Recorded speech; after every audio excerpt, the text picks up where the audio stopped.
ఇప్పుడే country delight యాప్ని download చేసుకోండి. Download the country delight app now. నమస్కారం, మీరు చూస్తుంది సుమన్ టీవీ. నేను మీ కీర్తి. ఇక నవరాత్రుల్లో భాగంగా 7వ రోజు అమ్మవారి అవతార విశేషాలని మనకు తెలియజేయడానికి ప్రముఖ ఆస్ట్రాలజర్ బ్రహ్మశ్రీ నందిబట్ల శ్రీహరి శర్మ గురుగారు ఉన్నారు. నమస్తే గురుగారు.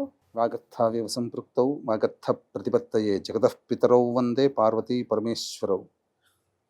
ఆదిత్యాయ చ సోమాయ మంగళాయ బుధాయ చ గురుశుక్ర శనిభ్యశ్చ రాహవే కేతవే నమః.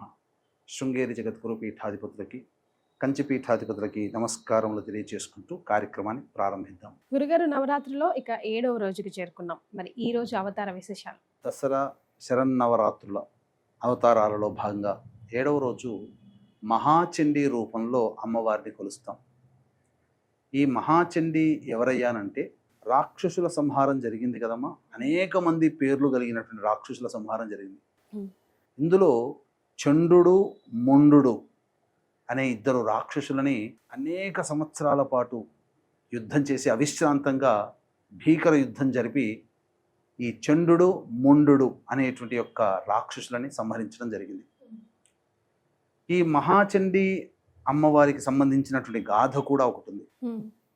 పూర్వము ఇంద్రుడు అష్టదిక్పాలకులతో పరిపాలిస్తూ ఉండగా రాక్షసులు వరగర్వము చేత ఆ యొక్క ఇంద్రుని ముప్పు తిప్పలు పెట్టి ఇంద్ర పదవిని లాగేసుకోవడం జరిగింది.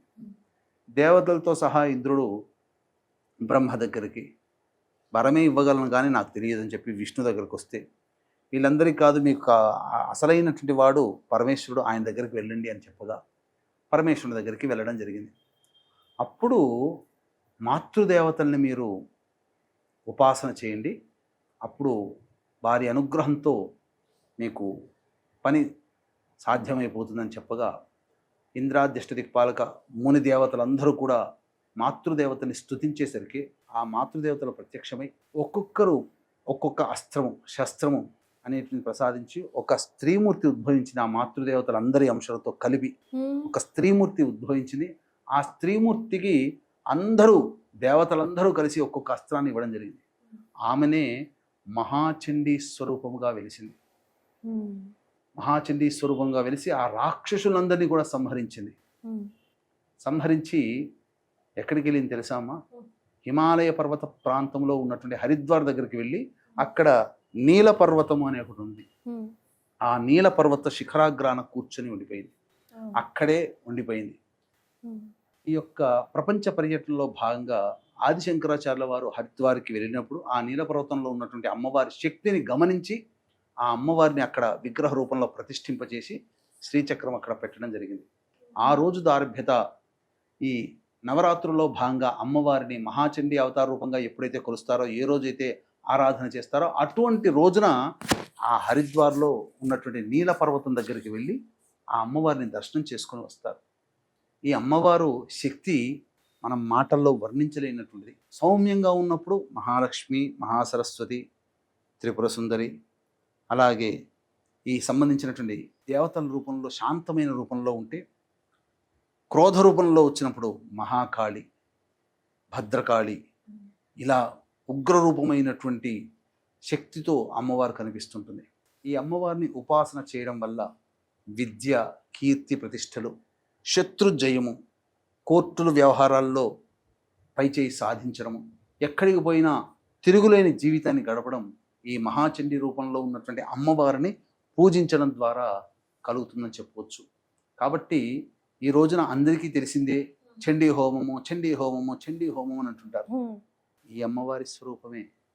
అమ్మవారు రాక్షస సంహారం చేసిన ఇతివృత్తాంతాన్ని సప్తశతి శ్లోకములు, అంటే 700 శ్లోకాల పైబడి ఈ యొక్క అమ్మవారి వర్ణన ఉంటుంది. అమ్మవారి వైభవం ఉంటుంది.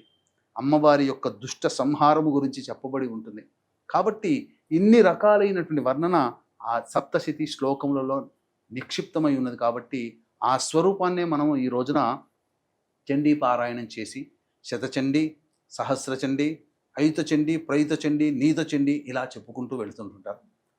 కాబట్టి ఈ అమ్మవారి చండీ హోమం చేస్తే ఎందుకు అందరికీ పనులు అవుతున్నాయనంటే, ఈ అమ్మవారిని పూజించడం ద్వారా సాధించరానిదంటూ ఏమీ లేదు. అందుకే కలియుగంలో కలౌ చండీ వినాయకో కాలభైరవ అని చెప్పి మనకు శాస్త్రం. అందుకని కలియుగంలో దేవత, కాలభైరవుడు, గణపతి ఈ ముగ్గురు ఇచ్చినటువంటి శీఘ్రమైనటువంటి ఫలితాలు ఏ దేవత కూడా ఇవ్వలేదు. ఒక్కొక్క యుగానికి కొన్ని కొన్ని దేవతలు అతి శీఘ్రంగా ఫలితాలను ఇస్తుంటుంటాయి. కాబట్టి ఈ కలియుగానికి చండీ దేవత కాబట్టి మహాచండీ రూపంలో అమ్మవారిని 7వ రోజున కొలిసినటువంటి వాళ్ళకి వాళ్ళ యొక్క సంకల్పం నెరవేరుతుందని చెప్పవచ్చు. మరి అమ్మవారికి ఇష్టమైన నైవేద్యం రంగు ఏంటి గురుగారు? అమ్మవారికి ఎరుపు రంగు అంటే చాలా ఇష్టమ్మా. అమ్మవారికి ఎరుపు రంగు వస్త్రాన్ని ధరింపజేయాలి. పూజించేటువంటి ప్రేక్షకులు కూడా ఎరుపు రంగు వస్త్రాన్ని ధరించి, ఎరుపు రంగు మట్టి గాజులు ధరించి, పసుపు రంగు పూలతో గనక అర్చన చేసినట్టయితే అమ్మవారు మహాసంతుష్టురాలవుతుందట. అలాగే ఈ రోజున కదంబము, అలాగే సంబంధించినటువంటి కట్టె పొంగలి నైవేద్యం ఈ అమ్మవారికి మహాప్రీతికరం. ఇవి చేసినటువంటి వాళ్ళకి తప్పకుండా అమ్మవారు మహాసంతుష్టురాలై వారి యొక్క మనోరథం ఏదైతే ఉంటుందో అచిరకాలంలో నెరవేరుతుందని చెప్పవచ్చు. వీక్షించేటువంటి ప్రేక్షకులు కూడా గమనిక, ఈ అక్టోబర్ 6వ తారీఖు ఆశ్వీజ పౌర్ణమి సందర్భంగా ఎంతోమంది అమ్మవారి యొక్క అనుగ్రహం కోసం పూజలు చేసి ఉంటారు. కానీ హోమము అనే దాని ద్వారానే ఆ యొక్క సంపూర్ణమైనటువంటి యోగం కలుగుతుంది. కాబట్టి మీ యొక్క కోరిక, బలమైన కోరిక అమ్మవారి యొక్క అనుగ్రహంతో నెరవేరాలనే సత్సంకల్పంతో శ్రీచక్ర అర్చనలో ప్రధాన దేవత అయినటువంటి వాంఛా కల్పలత అని ఉంది.